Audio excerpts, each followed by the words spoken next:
ভাইয়া দেখো এই আম গাছে আমগুলা কত বড় বড় হয়েছে।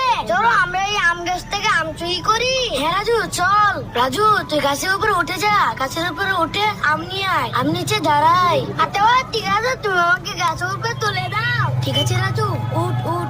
রাজু বড় বড় আমগুলো পেরে নে। আচ্ছা ভাই আমি এখান থেকে বড় বড় আমগুলো পেরে নিচ্ছি। আরে রাজু গাছের মালিক চলে আসবে, চালু কর। এই যে দেখো ভাইয়া আমি বড় বড় আমগুলো পেরে নিয়েছি। আমার আম গাছে অনেক আম ধরেছে। হ্যাঁ, আরে আমার আম গাছে কে আম পাড়তেছে? হ্যাঁ রাজু গাছের মালিক চলে এসেছে, চালু করে গাছ থেকে নাম। হ্যাঁ ভাইয়া আমি এখনই নামতেছি। হ্যাঁ, আমার গাছে আম পাড়তেছো? দাঁড়া, আজকে তোদের দেখাচ্ছি মজা। দাঁড়া দাঁড়া। রাজু চালু করে নাম, চালু করে নাম। রাজু গাছে মালিক আমাদেরকে ধরতে পারবে না, চল এখানে বসে আমটি খেয়ে নে। হ্যাঁ ভাইয়া এখন আমরা এই আমগুলো